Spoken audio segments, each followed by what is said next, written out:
因为一支护手霜，我发现我的丈夫沈安出轨了。我习惯放一支护手霜在车里，但有人用了它，我一般是从护手霜的尾部挤出去，平平整整。但现在护手霜的中间位置凹了进去，很明显是从中间开始挤的。那个人不会是沈安，我跟他结婚5年，从没发现他往自己的脸上和手上涂任何护肤品。为了证实我的猜想，我把所有的都挤到前面，看起来恢复了正常形状。果不其然，第二天中间部分又被挤了。晚上趁沈安熟睡，我拔掉了他正在充电的手机，轻手轻脚走进了卫生间。不一会儿，翻动聊天记录的手就颤抖起来，一个昵称为圆圆的女人发了很多暧昧的消息。你今晚又喝多了，回去好好休息，别酒后乱性，不许碰他。我真的好爱你，只要能陪在你身边，我愿意做一个见不得光的人。不方便发消息就不发了，我理解你，别让他抓到数落你的把柄。这一切是对方刚发过来不久的，沈安没看过。上面的聊天记录被清得一干二净，真是个细致谨慎的好男人。难怪他这阵子如此决绝地拒绝我的请求。哪怕我穿上他喜欢的服装，主动亲吻他，他也只是礼貌性地抱住我，说他累了。是够累的，要照顾大的，还要伺候小的。我强压着内心的愤怒，给圆圆发了一条消息，明天9点，老地方见。他们的老地方是我在消费订单里找到了一家酒店，今晚就是在那喝醉的。随即设置了消息免打扰。紧接着，在他的置顶里找到我的微信，把老婆这个备注改成了圆圆。迅速做完这些后，清除了所有我翻阅的痕迹，悄无声息地将他的手机放回了原处。我回到床上，背对着他，钻进被子里，拿出手机，一打开，晃得我眼睛疼。我把自己的微信头像和昵称换成了跟圆圆一样的。密集做完事情，才给情绪腾出空子。窗外的树闻风而舞，影子照在天花板上，我痴痴地看着，眼泪不自觉地流了下来。我和沈安相恋10年，结婚5年，有个可爱的2岁女儿。我们年少时便在一起，从校服走到婚纱。我们家是商业世家，父母有些小钱，我从小便像公主一样长大，可他们太忙了，没多少时间陪我。在他们缺席的青春里，都是沈安陪着我度过的。为了娶我，他白手起家，辞掉了稳定的工作，开公司创业，出息后才到我家来提亲的。他曾说，韩彤彤，我这辈子只会爱上你。天冷的时候会把我的脚放在他的肚子上暖着，生理期的时候给我煮红糖水，半夜起床会先捂住我的双眼，怕我被灯光扰醒。结婚5年，我一直以为我有世上最幸福的婚姻，直到今天我才知道，美好的表面居然有那么大一块脓疮。第二天早上，我和沈安面对面吃早餐，我发了一条消息给他，明天9点，老地方见。此刻他给我的备注以及我的昵称都是那个叫圆圆的女人的。我假装夹菜，打量了一眼沈安，他看到消息的那刻下意识看了我一眼，我回了个浅浅的微笑，继续吃饭。我料想他为了不让我发现，会马上删除那则消息。老婆，吃好了吗？我正在走神，沈安就到了我身边，整个上半身伏在我的身上，在我的脸上小小啄了一下，接着他的脸在我的脸上摩挲着。他曾跟我说，这个动作要跟世上最亲密的人做，叫耳鬓厮磨。可这一刻，我觉得无比恶心，刚吃到嘴里的一口粥险些被干呕了出来。我饱了。我放下筷子，费力挤出笑容。沈安马上自觉地收拾起碗筷来，熟练地在厨房洗刷起来。我说我不喜欢洗碗，结婚5年他就没让我洗过碗。我说我喜欢吃辣，他就在每道菜里放一点辣酱，即便他被呛得干咳好一阵，都坚持这样做，现在已经是一个无辣不欢的人。可我说我想要他对我专一，怎么就做不到呢？8点后，沈安就一直在看时间，我当然记得他跟那个女人的9点之约。老婆，等下我要出去谈点事情，今天恐怕不能在家陪你了。他抱着我，轻轻摇晃起来，自然说道。原本熟悉的气息，今天却显得异常陌生。好，你去吧，我应声道。沈安温柔地看着我，轻轻在我额头上落了一个吻。他转身太快，以至于没看到我滑落下来的眼泪。我擦掉眼泪，坐上了提前打好的网约车，来到了我帮他们约定的那家酒店门口，多给了司机一些钱，让他允许我在车里等着看戏。不一会，沈安的车停在了酒店门口，随后工作人员就把他的车开着去停了，看来还是这家酒店的尊贵 VIP。 一个穿着及膝大衣的女人见了他，笑得春风荡漾，远远地飞奔过去，就像久久未见的小情侣。那个女人大概就是圆圆了。沈安防备似的后退了半步，往四周打量了一番，确定安全之后，才将女人的腰捏住，一把搂进了自己怀里。她脸上的笑是我许久都未见到过的，那种放肆的无所顾忌的笑。画面逐渐模糊起来，直到一滴眼泪滚到脸上，我才颤抖着拿出手机按下了快门。他们进入酒店后，我跟了上去。为方便行动，我稍微改造了一下自己，穿了一件浅灰色卫衣，一条休闲裤，挂着一个黑框眼镜，把微卷的头发拉直了，没施粉黛。我这全新的模样跟平常截然不同，即便是沈安看到了，可能都要愣一下神。我跟在他们身后，一路上他们举止亲密，沈安时不时附耳过去，女人还冷不丁咬了一口他的脸。走到电梯口的时候，我停了下来，假装打电话，用手机遮住了半边脸，清楚看到了他们所按楼层5楼。这家酒店把客户的隐私保护得很好，要进入每层需要刷不同的房卡，这就是为什么他们选择这家酒店吧。不过5楼而已，我沿着安全出口找到了步梯，一口气爬了上去。5楼还真是一个偷情重地，我一进入楼层，难以启齿的声音不绝于耳，牵出我心里的怒火。我加快了脚步，走向他们约定好的房间，录音笔和手机录像随时待命，我要让这对狗男女付出代价。真是讽刺，他们约定的房间号都在诉说爱意，520，我爱你。我站在门口，正要敲门的时候，门突然被打开了，是沈安。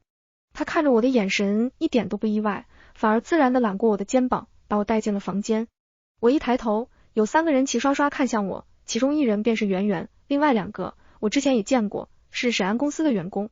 他们面前放着一块白板，白板上写了一些专业术语和数据。很明显，几个人在开会。呀，这是嫂子吧？先跟我打招呼的是圆圆。我只看了他一眼，没回答他的问题。他穿着一件贴身旗袍，婀娜几步，确实勾魂。我挤出一丝笑容，问沈安，你们这是？最近公司有个大项目，需要讨论一些细节，我们几个都住在这附近，沈总对员工好，不想我们往公司跑一趟，所以就在这开了房。嫂子你可别多想啊。圆圆慢步走过来，却是靠近沈安。我随意一笑，冷言冷语道，我在问我老公呢。他的脸色瞬间暗下来，看了沈安一眼，可此刻沈安的眼里只有我。他温柔地看着我，是啊老婆，科员说的是实话，他们离公司太远了，我就在附近找了个会议酒店。原来那个女人叫科员。我很清楚，这一切都是借口，一定是他们识破了我的计划。本来这件事我就做得漏洞百出，胜算虽然大，但也凶险，不过是我在情急之下走错了一步棋而已。沈总，嫂子都来了，中午您不得出血，请我们吃顿大餐。科员的声音再次响起，打破了暂时的平静。另外2个同事从我进来就一副想要逃走的样子，看来他们也知道沈安和科员的关系。那个沈总，袁姐，我们还有点事，要不你们……他们终于开口了。沈安点了点头，示意他们可以离开。我、沈安、科员3个人来到了一家餐厅。沈安熟练地点了几道我爱吃的菜，轮到科员点的时候，却把菜单推给了沈安。沈总帮我一起点了吧，咱俩共事5年了，一起吃过的饭都数不清了，我的口味您比我还清楚呢。他很是得意，这话像是故意说给我听的。沈安慌张了起来，科员的意思不就是他们在一起的时间比我们在一起的时间多？毕竟沈安这5年来一直忙于工作，确实很少回家吃饭。当然，现在我才确定，他不是没回家吃饭，而是去了别人家吃野味。我帮你点，我拿过菜单。科员脸色微滞，大概没想到我这么主动。如果不是我没捉奸在床，现在一瓶油泼辣子已经在这对男女的脸上了。吃辣吗？不喜欢吃。我勾选了一道川菜，并备注另加小米辣。被沈安看到，忙拿过我手里的菜单，让人家自己点吧，老婆你歇会儿。我冷笑，还真是舍不得让你的圆圆受一点委屈。不一会儿菜上齐了，我把那份川菜推到了科员面前，来，嫂子专门给你点的。绿茶的把戏，我多少也会点。科员看了一眼菜品，上面布满了红艳艳的辣椒，他皱着眉，难为情地看向沈安求助。沈安眼神闪躲，只说我老婆爱吃辣，所以点了她觉得最好吃的菜，你尝尝，味道还可以。科员此刻一定很想撂筷子，但碍于沈安，还是伸出筷子，将辣椒刨开，加了一块干净的鸡肉。我看着他喂到嘴里，不一会嘴里发出嘶的声音，但被他压制得很好，我只听见了一声。都这时候了，还不想在沈安面前丢包袱，还真是真爱啊。他大口大口地喝着水，但我知道这家川菜的辣会停留在口腔深处，不会轻易消散，而且吃了辣喝水只会越来越辣。来，老婆你多吃点，沈安主动给我夹菜。我也回家了一点青菜给他，老公你工作辛苦了，你才要多吃一点。科员又喝了一大口水。科员你也多吃点，这家餐厅是我和沈安经常来的，我们上高中的时候，他每周只有20块生活费，但他不怎么用，攒着周末请我来这里吃大餐。科员皮笑肉不笑，没想到你们上学时候就在一起了，那到现在很多年了吧？我有个姐姐，也是校园恋爱，后面结婚不到1年她老公就出轨了。沈安猛地干咳起来，被一口水呛住了。我姐姐说，有些感情听起来几年几十年挺感人的，实际上2个人相处久了容易生厌，一碰就破。我浅笑着加了一点菜到沈安碗里。那你姐还是挺幸运的，早点看清渣男和第三者这种垃圾就该早点远离。科员脸色有些沉，他以为他的话可以刺痛我，可我既然应下这顿饭，就做足了心理准备。老公，我们也是校园恋爱走过来的，你不会这么对我吧？我挽着沈安的胳膊撒娇，他的大手附住我的小手，看着我很是深情。老婆你这是什么话？我们这么多年的感情，我这辈子怎么可能爱上别人呢？那你怎么证明？我娇嗔的语气把自己都恶心到了。沈安自然地亲吻了我的额头，我的余光瞥见科员的眼神似乎要吃人。这顿饭我和沈安一直在表演恩爱，若没有那件事，这份恩爱也不是演出来的。以前我一直觉得自己就是那么幸福的被爱着，而我做这一切都是为了激怒科员，只有激怒他才能让他们很快露出马脚。回去的路上，我给沈安的合伙人秦总通了电话，连沈安都不知道，秦总一开始就是我的人。5年前他要白手起家，我只能暗地里找人才，并投资了50万，帮了他们一把。否则公司没那么快步入正轨，我也没办法说服父母接受沈安。我让秦总帮我做了一件事，这件事足以让沈安和科员走进地狱了。果不其然，当晚科员就按捺不住了。晚上10点多，我和沈安都睡下了，他的手机突然响了，拿起来看了一眼后，迅速穿好衣服。老婆，公司有点急事要处理，我去一下。沈安一边穿衣服一边跟我报备，同时他还给我看了一眼工作消息，确实有一条这样的消息，是他的助理发来的。以前他经常在晚上收到这样的消息。我现在明白了，这个备注助理的人大概率就是科员的工作号，这也印证了我的猜想，他们约会的场所就是公司。这也是为什么他们乱搞这么多年，我居然毫无察觉。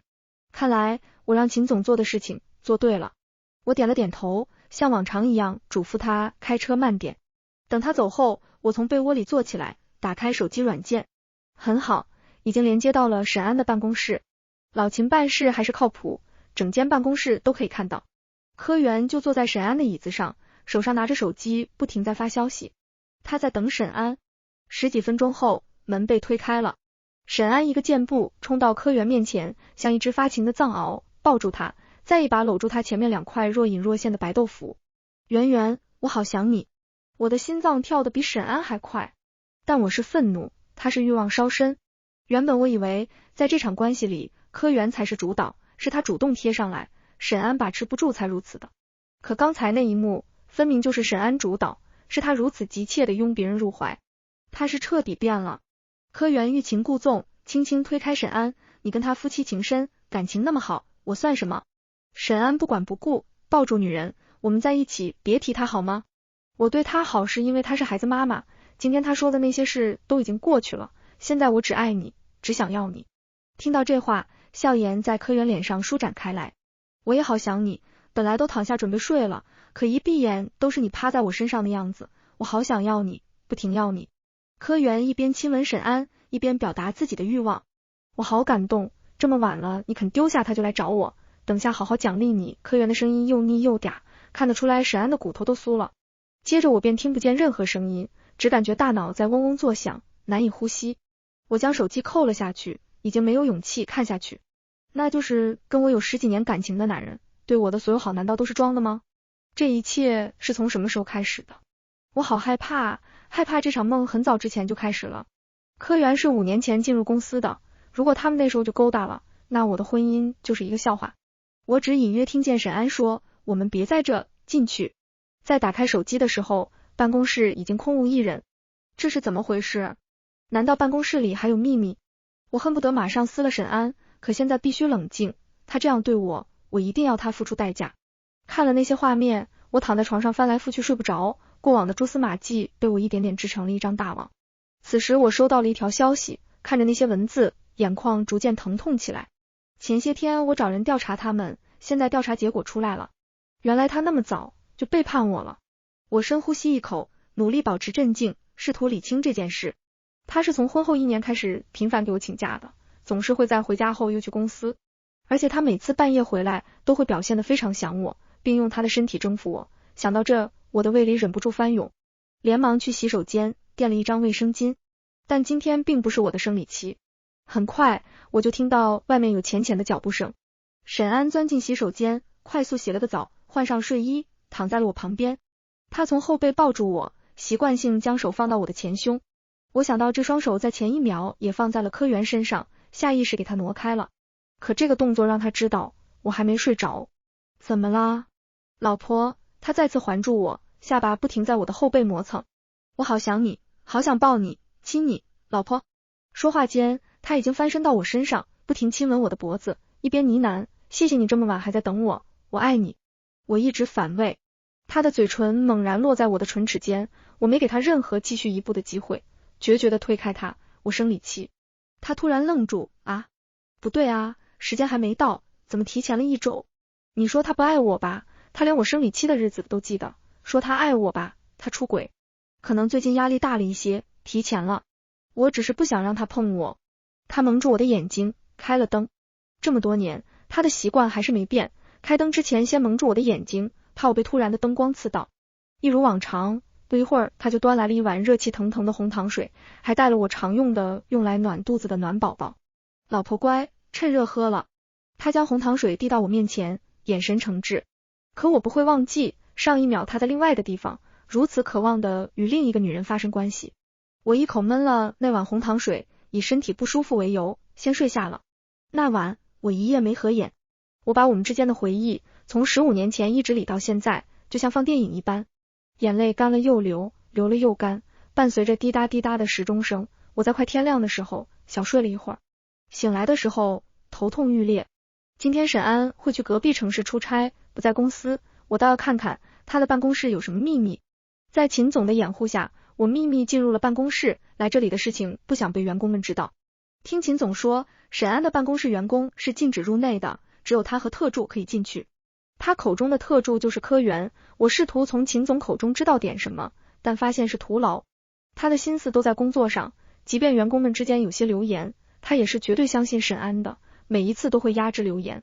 他大概都没想到，自己合作多年的伙伴背地里是这样一个人。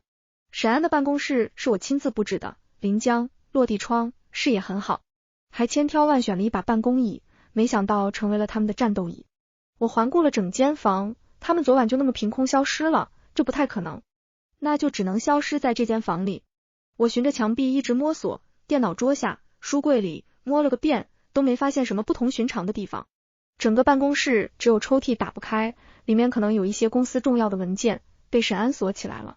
不过那种锁就是普通的锁，我从头发上拿下了一个发夹，小时候父亲教过我怎么用发夹开锁，他说关键时刻可以用来保命，没想到用在了这里。我轻易就打开了抽屉门，里面除了一些文件，还有一个红色的遥控，上面只有一个按钮。我从未见过如此样式的遥控，不是空调的，也不是投影仪的。我按了一下，一阵响声传来，后墙的画突然往上卷起。我目瞪口呆，不是画卷起，是那里有一扇门，门往上移动着，画也跟着被带了上去。苍了个天，沈安居然在办公室做了一道暗门。我带着遥控几步跨到门前，毫不犹豫地走了进去。进去后见到的一幕，我一口气差点没提上来。里面的布置是紫色主题，沈安喜欢的。他说他很喜欢紫色，但我不是特别喜欢，家里都是按照我的喜好布置的。里面有一架圆形大床，床旁边有一个小小的衣柜，我打开衣柜，里面挂着各种款式和风格的情趣内衣。衣柜旁边还有一个小柜子，上面摆放着情趣玩具，就像艺术品一样摆放的好好的。这不是暗示，这是银窝。我的震惊还未褪去，电话就响了。秦总说沈安突然折回公司，应该是有什么东西忘拿了。我匆忙拍了几张照片和视频后，离开了那间暗室，将遥控随手放在了身上。这些也是我打败沈安的关键证据。就在我走出办公室的时候，科员气恼地朝我的方向走了过来。看来今天沈安不在这里，他装都懒得装了。小李，我不是嘱咐过你，闲杂人等不能进入沈总办公室吗？科员责问身后的人士，气势咄咄逼人。小李慌张地看了我一眼，看来这个科员平时在公司还是有一些地位的。想不到沈安竟糊涂至此，出轨只能算他的人品问题，但让一个外人在公司如此颐指气使，当着众人的面丝毫不给我这个老总夫人的面子，那就是能力和智商问题了。说来奇怪，为何今天科员突然毫无顾忌？我来不及多想，小李就来到了我身边。对不起夫人，他是沈总的高级助理，可能这是你们第一次见面。袁姐，她不是闲杂人等，是沈总的夫人，只是平时很少来公司。看得出来，小李是真心希望我们化干戈为玉帛。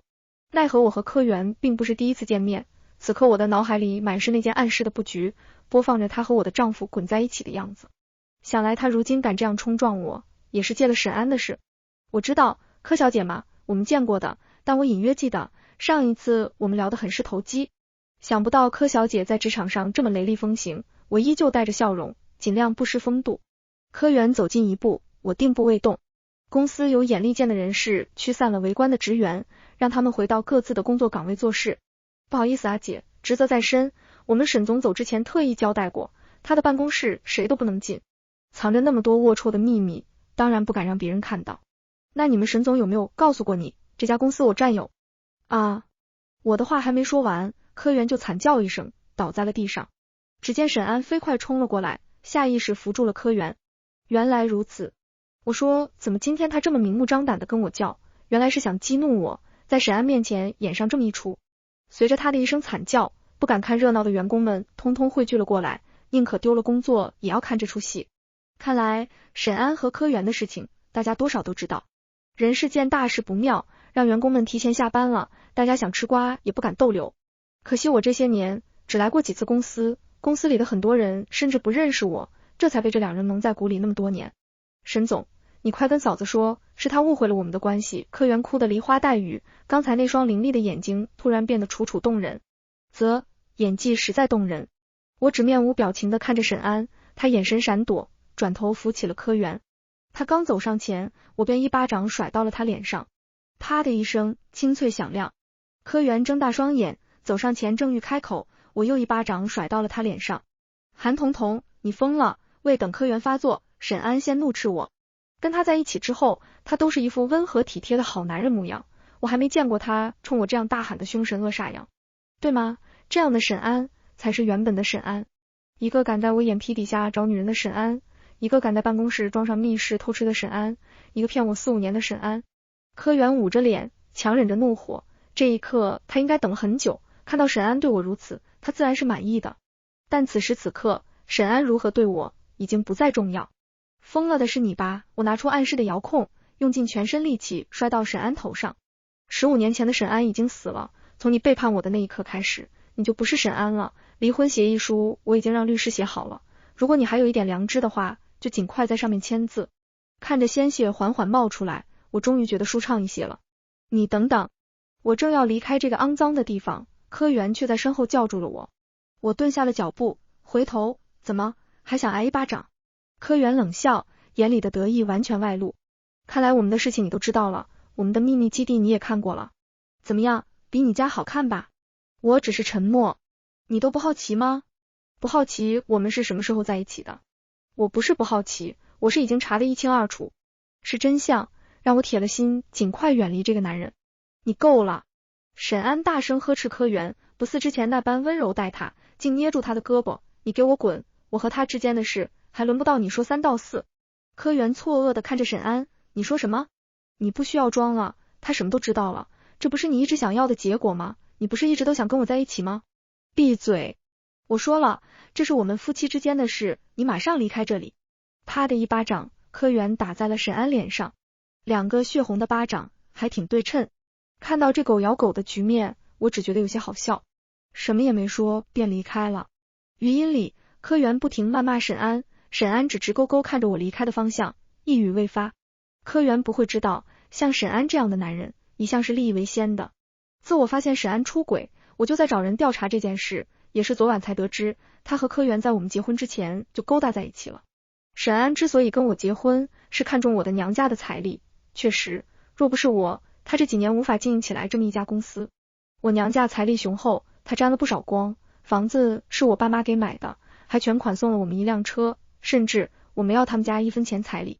我们的校园恋情不假，可就在他的脚踏入社会的那一刻，这份情被他的野心和欲望慢慢啃食干净了。沈安怎么都不肯签离婚协议，因为在协议里他净身出户。有一件事是他都不知道的，那就是当初创办公司的时候，我和秦总也签订了一份协议，我在任何时候都可以收回他的全部股份。也就是说，秦总的股份加上我手上的超过了 51%， 沈安手上的我有权通过特殊手段收购处理。沈安跪在我面前，一个劲儿的认错。对不起老婆，是我错了，我不该骗你，不该背叛你，我压力实在是太大了。他痛哭流涕，却还是把责任推到了旁处，压力太大。人人都有压力，如果都因为压力大就去欺骗自己的枕边人，那这个社会也太肮脏了。我以后不会再和柯源联系，老婆你看，他今天想留住我，我拒绝了他，我还录了视频。视频里柯源像个疯妇，又哭又喊，却被沈安一脚踢开了。我现在已经把他拉黑删除了，我们别离婚行吗老婆？我们女儿才2岁，还那么小，你忍心吗？我看他跪在地上低声下气的模样，突然不明白曾经的我到底喜欢他什么。我甚至搞不清楚哪一个是真正的他。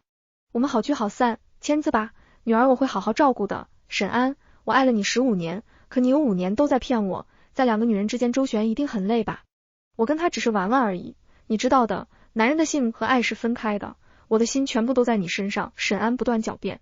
我端起面前的一杯红酒，浇在了他头上，让他清醒一点。他擦掉脸上的酒渍，瞪着的双眼盛满愤怒。我都已经跟你认错了，你还想怎样？这脸变得真快。我指了指离婚协议，示意他签了字就没事。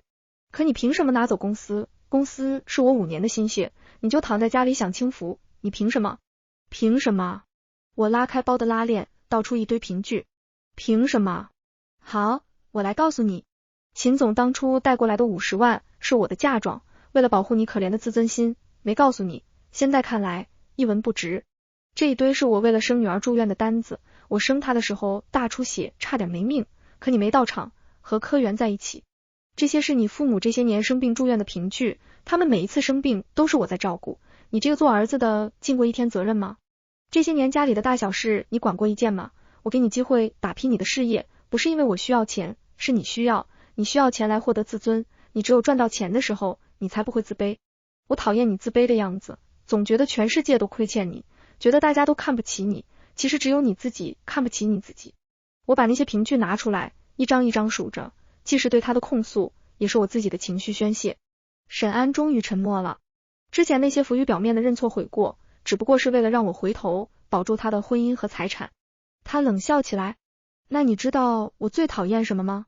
我最讨厌你父母那副嘴脸，那副嫌贫爱富，觉得我是穷小子的嘴脸。他们从一开始就看不起我，我就是要证明他们引以为傲的女儿对我死心塌地。想到他们曾经对我的嘴脸，我真想让他们看看你韩彤彤被我骗成什么样了。你说他们要是知道我出轨5年，会不会特别后悔当初没对我好一点？沈安双目猩红，说出的话像刀子一般扎进我的心脏。他已经疯了，或者是到最后关头，这些话才是他内心真正的想法。原来我只是他的战利品，是对抗我父母的工具，他对我的爱早就消失了。我没再让他签协议，直接对他提起了诉讼，如我所愿，他净身出户。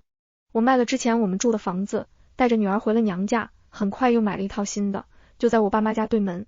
听说后面柯源去找过沈安一次，当晚沈安便进了医院，谁也不知道发生了什么。从那之后，沈安日渐消瘦，在半年后死了。柯源失去了工作，在一家小餐馆洗了3年的盘子养活自己。当初在公司，我偷偷找了人拍了视频，离开后那段视频被放到了网上，既然法律无法制裁，那就让社会舆论来压制一把。这件事在网络上持续发酵，很长一段时间，柯源都不敢出门。当然，他们后来过得如何，跟我已经没有太大的关系。所有的事情，冥冥之中自有定数。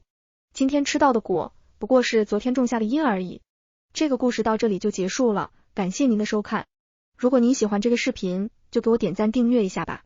衷心祝您吉祥如意，万事顺心。